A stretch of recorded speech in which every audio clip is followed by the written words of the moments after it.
مومن اپنے ہر کام کا آغاز بسم اللہ سے کرتا ہے، اللہ کے نام سے کرتا ہے، کیونکہ اللہ ہی نے ہمیں پیدا کیا ہے، اللہ ہی ہمیں رزق دے رہا ہے، اللہ ہی کی طرف ہمیں لوٹ کر جانا ہے۔ لہذا ہمیں اس زندگی میں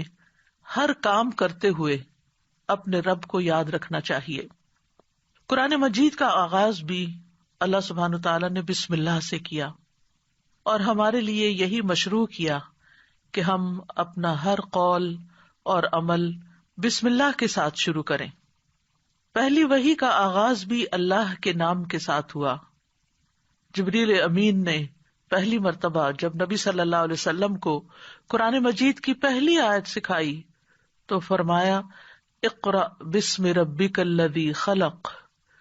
اپنے رب کے نام سے پڑھ جس نے پیدا کیا۔ تو گویا عبادت ہو یا ہمارے دنیا کے کام ہوں، ان سب میں ہمیں اپنے رب کو یاد رکھنا ہے، اور اس کے بے شمار فائدے بھی ہیں۔ اللہ سبحانہ تعالیٰ کا نام بابرکت ہے، لہذا جب ہم اللہ کے نام سے کوئی کام شروع کرتے ہیں تو ہمارے کاموں میں برکت پیدا ہو جاتی ہے۔ قرآن مجید میں آتا ہے تبارک اسم ربک ذو الجلال والاکرام، بہت بابرکت ہے تیرے رب کا نام جو بہت عظمت والا، اکرام والا ہے۔ جب ہم عبادت کرتے ہیں تو کہتے ہیں ایاک نعبد و ایاک نستعین، صرف تیری ہی ہم عبادت کرتے ہیں اور تجھی سے ہم مدد چاہتے ہیں، کیونکہ ہم کمزور ہیں، ہم اللہ کی عبادت کا حق ادا نہیں کر سکتے۔ اس لیے کوئی بھی کام جو عبادت کی نوعیت سے تعلق رکھتا ہو، یعنی خاص عبادات سے، ان کے آغاز میں بھی اللہ کا نام لینا چاہیے، کیونکہ اس سے اللہ کی مدد حاصل ہوتی ہے، اور پھر مزید نیک کاموں کی توفیق بھی ہوتی ہے۔ انسان برائی سے بچتا ہے، شیطان کے وار سے محفوظ رہتا ہے، کیونکہ اللہ تعالیٰ کی مدد، توفیق اور سپورٹ انسان کو حاصل ہو جاتی ہے، اور انسان کے اندر کوئی فخر اور غرور نہیں آتا۔ وہ یہی سمجھتا ہے کہ جو بھی نیک کام میں کر رہا ہوں وہ اللہ کی مدد سے، اللہ کی توفیق سے ہی کر رہا ہوں، اس میں میرا اپنا کوئی کمال نہیں۔ وما توفیقی الا باللہ، نہیں مجھے توفیق مگر اللہ کے نام کے ساتھ ہی۔ پھر اسی طرح جب انسان بسم اللہ سے کام کا آغاز کرتا ہے تو انسان کو اخلاص نصیب ہوتا ہے، کیونکہ جب اللہ کا نام لیا تو اللہ کے نام کے ساتھ اللہ ہی کے لیے کام کرنا چاہیے، جو بھی کچھ ہم کریں۔ اور پھر اگر وہ کام صحیح ہے، عبادت کا ہے یا دنیاوی امور سے متعلق ہے، تو پھر ہماری نیت اور ہمارا قبلہ درست ہو جاتا ہے، انسان کو اخلاص نصیب ہو جاتا ہے۔ پھر اسی طرح یہ ہے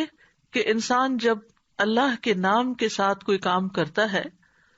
تو اللہ کی نعمتوں کی یاد دہانی بھی ہوتی ہے۔ مثال کے طور پر اگر آپ پانی پی رہے ہیں تو جب آپ پانی پینے لگتے ہیں تو بسم اللہ کہتے ہیں، اور جب بسم اللہ کہتے ہیں تو آپ کو اللہ کی یاد آ جاتی ہے، اور پھر ساتھ ہی وہ نعمت جو آپ استعمال کر رہے ہیں اس کے بارے میں غور و فکر بھی نصیب ہوتا ہے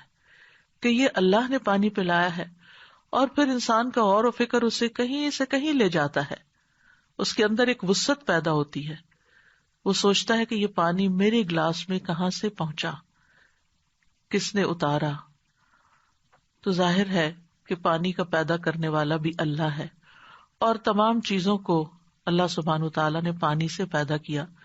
ہم تک جو پانی پہنچتا ہے کچھ تو زمینی ذرائع سے اور بیسیکلی بارش کے ذریعے آتا ہے۔ بارش کیسے آتی ہے؟ سمندروں کا پانی بخارات کی شکل میں اوپر اٹھتا ہے اور پھر بادلوں کی شکل میں جہاں اللہ چاہتا ہے برساتا ہے۔ جب بادل برستے ہیں یا برف پڑتی ہے تو پہاڑوں کی چوٹیوں پر اور مختلف جگہوں پر یا تو پانی جم جاتا ہے یا پھر ندی نالوں کی شکل میں، دریاؤں کی شکل میں بہنے لگتا ہے، اور کچھ پانی رس کر زمین کے اندر چلا جاتا ہے، چشموں کی شکل اختیار کر لیتا ہے،